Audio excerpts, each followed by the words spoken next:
तो भाई मैं हमेशा बताता रहता हूं कि जो रिज्यूमे है 2 पेज का ही बनाना चाहिए। चाहे आपको कितना भी एक्सपीरियंस हो जाए, और अगर आप फ्रेशर हैं, 1 से 2 साल का एक्सपीरियंस है, तो 2 पेज का रिज्यूमे बिल्कुल नहीं बनाना चाहिए। अब क्या होता है कि काफी लोग कहते हैं कि 2 पेज का तो हमारा रिज्यूमे अगर हम फ्रेशर रहते हैं तो भी बन जाता है, क्योंकि वहां पर स्कूल या कॉलेज में जो भी एक्स्ट्रा करिकुलर एक्टिविटीज की थी उसकी भी डिटेल देनी होती है। अगर स्कूल कॉलेज में कोई प्रोजेक्ट किया था तो उसकी भी डिटेल देनी होती है। सारी चीजें मिला के 1.5 पेज से 2 पेज का रिज्यूमे हो जाता है। लेकिन आपको बिल्कुल ऐसा नहीं करना चाहिए। रिज्यूमे लिखना भी एक कला है, और रिज्यूमे के सही तरीके से सारी इंफॉर्मेशन को प्रेजेंट करना भी एक कला है। कैसे? आज मैं आपको एक ऐसा रिज्यूमे दिखाऊंगा जो कि मेरे पास आया है, और उसको मैंने थोड़ा सा मॉडिफाइड किया है। तो यहां पर ये रिज्यूमे है, और यहां पर सबसे ऊपर नाम लिखा हुआ है। उसके बाद एक लाइन में ही इनका एड्रेस है, और दूसरी लाइन में इनका टेलीफोन नंबर और ईमेल आईडी दे रखी है। प्रोफेशनल समरी में काफी ज्यादा कम वर्ड में ज्यादा लिखने की कोशिश की गई है, जो कि एक अच्छी बात है। तो यहां पर इन्हें 17 सालों का एक्सपीरियंस है एफएमसीजी सेक्टर का। Confectionery, personal care, detergent, beverages, food, chocolate और कॉस्मेटिक में भी इन्होंने काम किया हुआ है। अलग अलग कैटेगरी एफएमसीजी की जो है उसमें इन्होंने काम किया है 17 सालों तक, और मार्केट का काफी अच्छा एक्सपीरियंस है। जो पहली कंपनी है, सबसे पहले आप करंट में जिस भी कंपनी में काम कर रहे हैं, आपको वो कंपनी सबसे ऊपर की तरफ लिखनी है। यानी प्रेजेंट में जिस कंपनी में है वो सबसे ऊपर रहेगी, और जितनी कंपनियां पुरानी होती गई हैं वो लाइन से पीछे चलती चली जाएंगी। तो यहां पर इन्होंने इस कंपनी में 2 पोजीशन पे काम किया है अलग अलग सालों में।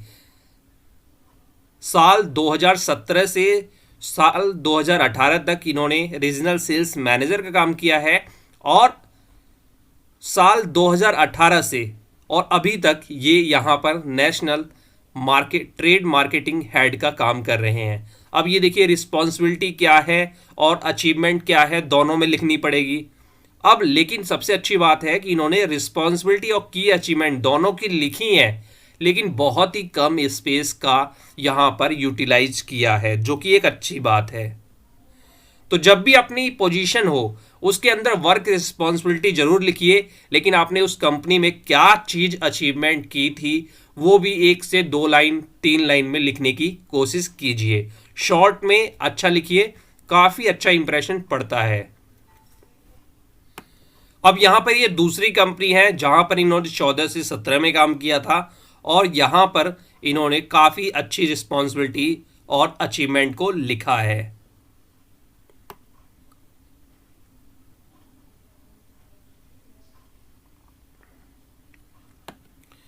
तो यहां पर देखिए इन्होंने यहां पर भी 2 पोजीशन पे काम किया है अलग अलग सालों में, क्योंकि यहां पर ईयर ऑफ एक्सपीरियंस काफ़ी ज़्यादा इन्होंने दिया है इस कंपनी को। तो इन्होंने सीनियर एएसएम, एएसएम और जेडएसएम 3 पोजीशन पर काम किया है। पहली पोजीशन में इन्होंने अचीवमेंट और रिस्पॉन्सिबिलिटी को लिखा है, दूसरी पोजीशन में नहीं लिखा, तीसरी पोजीशन में थोड़ा सा आइडिया दिया है, जो कि एक अच्छी चीज है।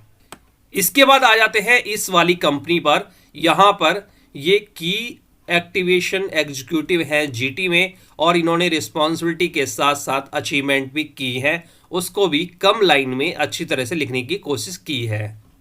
यहां पर इस कंपनी में ये सीनियर सेल्स ऑफिसर हैं जीटी में, और रिस्पॉन्सिबिलिटी के साथ साथ की अचीवमेंट जो है उसको भी लिखने की कोशिश की गई है, और कम वर्ड में कम स्पेस में, जो कि एक बहुत ही शानदार तारीफ करने वाली बात है। और यहां पर मैं काफ़ी सारी इंफॉर्मेशन को छुपा रहा हूं, आपको बुरा लग रहा होगा, लेकिन मुझे ये जो महाशय है इनकी भी जो पर्सनल चीज़ें हैं उसको छुपानी है, क्योंकि ऐसा ना हो कि इनका जो रिज्यूमे है वो डिट्टो कॉपी कर दिया जाए, और यहाँ पर उनकी जो मेहनत है वो बेकार चली जाए। यहाँ पर मैं आपको आइडिया दे रहा हूँ, आप इस तरीके से अपना रिज्यूमे लिख सकते हैं। अभी आपने देखा कितनी सारी कंपनियां ऊपर मैंने दिखा दी। इसके बाद ये देखिए नीचे एक कंपनी है, 1 लाइन में लिखने की कोशिश की गई है। दूसरी जो कंपनी है उसको भी 1 लाइन में लिखा है इन्होंने, क्योंकि आपने जो रिस्पॉन्सिबिलिटी निभाई है वो 3-4 कंपनियों में इतनी ज़्यादा बता दी हैं कि अब पीछे वाली कंपनी की केवल नाम और आपकी जो प्रोफाइल है, पोजीशन है, उससे ही सामने वाले को मतलब होता है। ये देखिए यहाँ पर इन्होंने जो एजुकेशन की है और इनकी जो स्किल्स है, जिस पर मैं हमेशा फोकस करता हूँ कि स्किल्स काफ़ी अच्छी रखी है, वो भी एक लाइन में लिखने की कोशिश की है। कम स्पेस में अच्छा इन्होंने लिखा है। इसके बाद इनकी पर्सनल डिटेल्स काफ़ी अच्छी तरीके से लिखी गई है।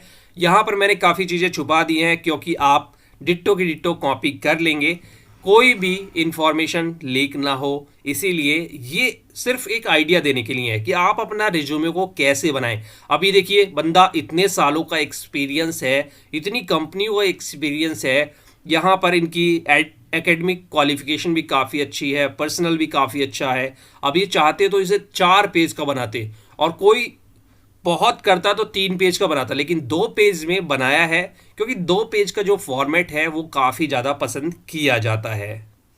उम्मीद है आपको इससे कुछ आइडिया मिला होगा, और आगे भी इस तरह के रिज्यूमे आपको चाहिए अच्छे, ताकि आपको सीख सकें, तो कमेंट करके ज़रूर बताइए। इस वीडियो को लाइक कर दीजिए ताकि मुझे भी पता चलता रहे।